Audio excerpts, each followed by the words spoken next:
Hello and welcome to this episode of EduLeader Speaks. It is my great pleasure to welcome Mr. Damodar Goyal. He is the founder president of the Society for Unaided Private Schools of Rajasthan. Championing the cause of education through unaided schools, Mr. Goyal has been vocal about various issues related to the autonomy of unaided schools. Under his leadership, the society has become a platform for unaided schools to express themselves and share their concerns. A very warm welcome to you, sir. Let's begin with the interview. Thank you, Deepika. Where would you place education on your national list of priorities? I will place it at number 2 because first I will give to the defense because the security of the nation, and especially in the present time when there is a lot of talk about this all unrest and extremist activities. So I will give top priority to the defense, and number 2 is to the education. So the pandemic year has been, has created a lot of issues, and unaided private schools have been facing unprecedented challenges. So, what, according to you, would be the top 3 proposals if we have to revive the unaided school sector? Number one, the government should stop interfering. And government should understand one thing, that one size will not fit to all. Whatever the policies they are making, they are putting the government schools, the private schools, which is also different from school to school. And so they are putting all the schools in one basket, which they should stop doing it. And number 2, that the parents should understand that they need a school, and the school should understand that they need children. So there has to be a better understanding in between the parents, students, and the school. And number 3, we have to deal with the situation which we can't change. Suppose there is a need for the online education, then we have to give the online education. If the situation improves, we have to open the school, we have to open the school. And the best way is that the schools should equip themselves for the hybrid education, if possible. But it is a costly affair. I don't know how many schools will be able to do it.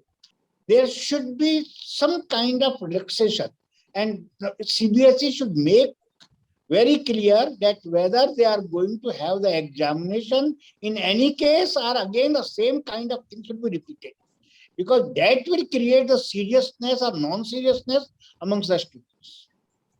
This time, the way the CBSE results has been declared, it has become a joke, and the students are not taking seriously, and parents are also confused at what is going to happen. True.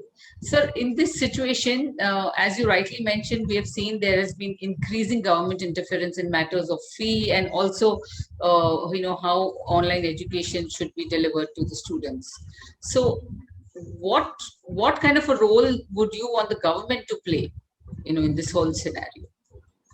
The government should play a role to provide easy and uninterrupted access of the internet connection to all.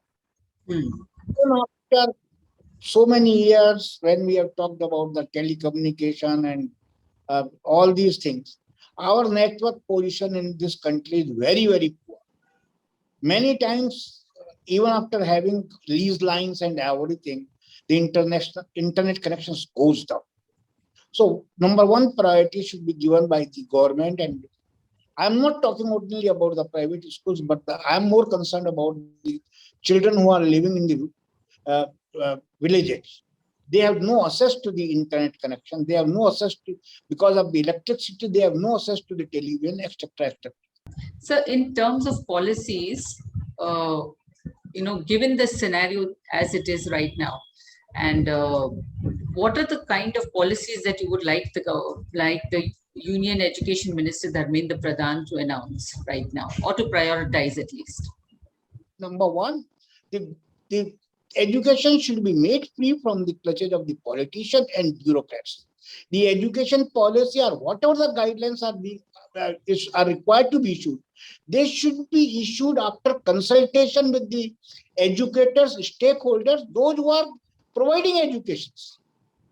So that is very much important. This is my request will be to the Mr. Pradhan, and through him to the Honorable Prime Minister, that it is the required. And another thing which is very much required. About out of 15 lakhs schools, 10 lakhs schools are of the government. And unless the 10 lakhs schools are not improved, the education will not improve. There will be a big division, big divide where amongst the population. The children who are studying in the private school and the children who are studying in the government schools. So the top priority should be given by the government to improve the government schools.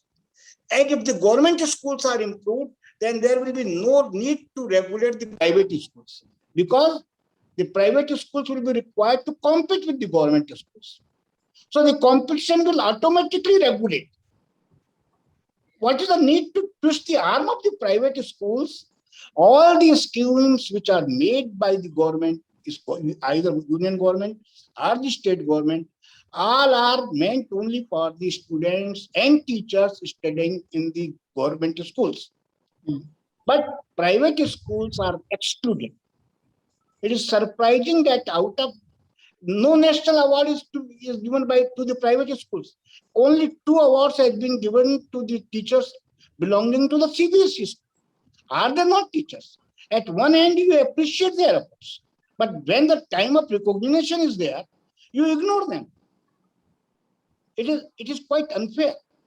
How satisfied are you with the work taken up by the Society for Unaided Private Schools of Rajasthan? We are very much satisfied, because we have always dared to call black a black, white a black, white a white. We never call anything gray. So society feels proud in raising the voice against the any authority which is doing wrong. So this is number one. Number two, we have been able to convince the government for the right policies. And I'm thankful to the state government time and again. They are consulting to the private schools and they are implementing the suggestions. Recently, the SOP has been released for the opening of the schools, where the opinion of our Society for Unaided Schools has been considered. And so I am satisfied with the working of the Society for Unaided Schools. Okay. So how would you describe your leadership style? I am aristocrat, I am democrat, and I am laissez-faire. I am mixture of all the three. Sometimes I give a punch. I don't care about nonsense, so I wear laissez-faire attitude. Sometimes I use my authority as an autocrat. When I feel that this is the thing which is required to be done, I request my schools to do that without any change or amendment, because I feel that is in the interest of the larger interest of the education. And as far as democracy is concerned, I listen to everybody with open mind and open heart. So what is your favorite book on education? What they do not teach you at Harvard. Is there a Nobel laureate who inspires you? I respect and I love Amartya Sen. Okay. Because he has been thinking continuously about the economics. He has given many advices to the various governments and economic firms. Is there any other thinker or philosopher you would like to talk about? As a thinker, I respect Dr. Radhakrishnan. He was a philosopher and a thinker. So, and he was the man who guided the nation and who did a lot of things for the education. Basically, he was an educationist. Therefore, Teachers' Day is named in his memory. Teachers' Day is being celebrated in his memory. So he was one of the greatest thinker of the modern era. Okay. And if you talk about today's thinker, in a light, it is not a lighter vein, but as a matter of fact, I love and respect Shashi Tharoor. All He is right. also a thinker. Interesting choice. Okay. So, lastly, sir, are you optimistic or pessimistic about the future of education in India?